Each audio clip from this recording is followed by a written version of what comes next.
নমস্কার বন্ধুরা, তোমাদের সকলকে আমার চ্যানেলে স্বাগত। আশা করি তোমরা সকলে ভালোই আছো। আবারও চলে এসেছি আরও একটা রেসিপি নিয়ে তোমাদের কাছে। আজকে আমি তৈরি করব পাকা আমের বড়া। আসো দেখে নেওয়া যাক তার জন্য কি কি উপকরণ আমি নিয়ে নিয়েছি। এখানে আমি নিয়ে নিয়েছি 3টে পাকা আম, আর নিয়ে নিয়েছি 1 কাপ সুজি, চিনি, সাদা তেল আর চালের গুঁড়ো। প্রথমে আমি আমগুলোকে কেটে নেব। এখানে আমি 3টে পাকা আম নিয়ে নিয়েছি। আমের দুই দিকটা কেটে ফেলে আমি শাঁসগুলো বের করে নেব।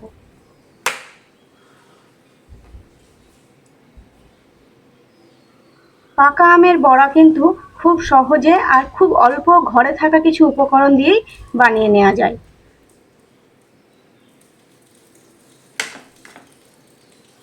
এই একইভাবে সমস্ত আমগুলো আমি কিন্তু কেটে নেব।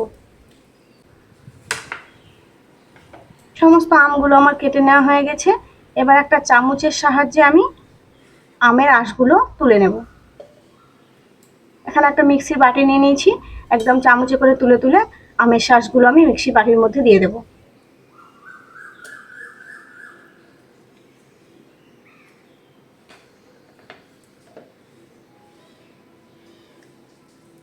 সমস্ত আমের শাঁসটা আমার তুলে নেওয়া হয়ে গেছে। এবার একটা মিহি পেস্ট আমি করে নেব। মিক্সিতে 1 থেকে 2 বার ঘুরিয়ে নিলে কিন্তু খুব ভালো মিহি পেস্ট হয়ে যায়। আমের মাড়ি তৈরি করা হয়ে গেছে। এবার একটা বাটির মধ্যে ঢেলে নেব। এবার আমি এর মধ্যে দিয়ে দেবো 1 কাপ সুজি, আর দিয়ে দেবো 1 কাপ চালের গুঁড়ো,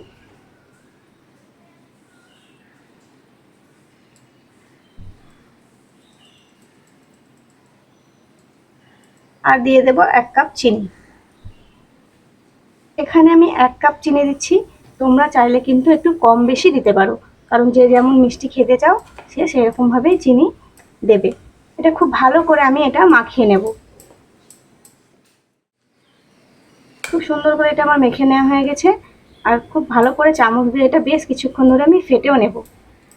খুব ভালো করে ফেটে নিয়েছি। এবার এটা আমি 10 থেকে 15 মিনিটের জন্য ঢাকা দিয়ে রেখে দেব। 15 মিনিট পর এসে ঢাকাটা আমি খুলে নিলাম। তোমরা দেখতেই পাচ্ছ মিশ্রণটা খুব সুন্দর হয়ে এসছে।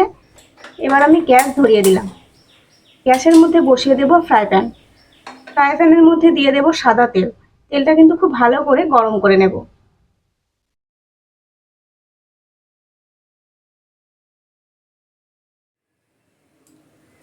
তেল কিন্তু প্রায় গরম হয়ে এসছে। হাত দিয়ে আমি দেখে নিলাম একদম গরম ভাব উঠেছে। এবার আমি বড়াগুলো এক এক করে ভেজে নেব।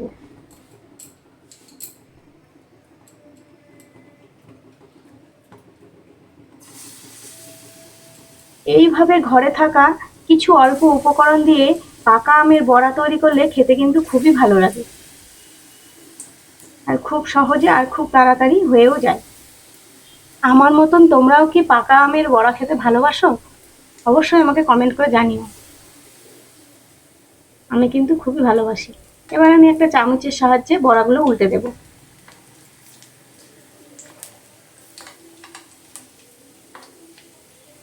এইভাবে এক এক করে সমস্ত বড়াগুলো আমি উল্টে দেব। সমস্ত বড়াগুলো আমার উল্টে দেওয়া হয়ে গেছে। এবার আমি তুলে নেব।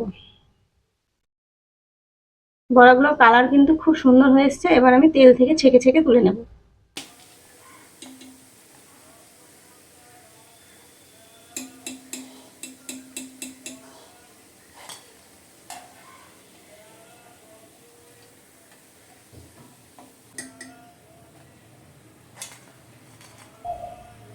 আবারও আমি একই রকম ভাবে বড়াগুলো ভেজে নেব।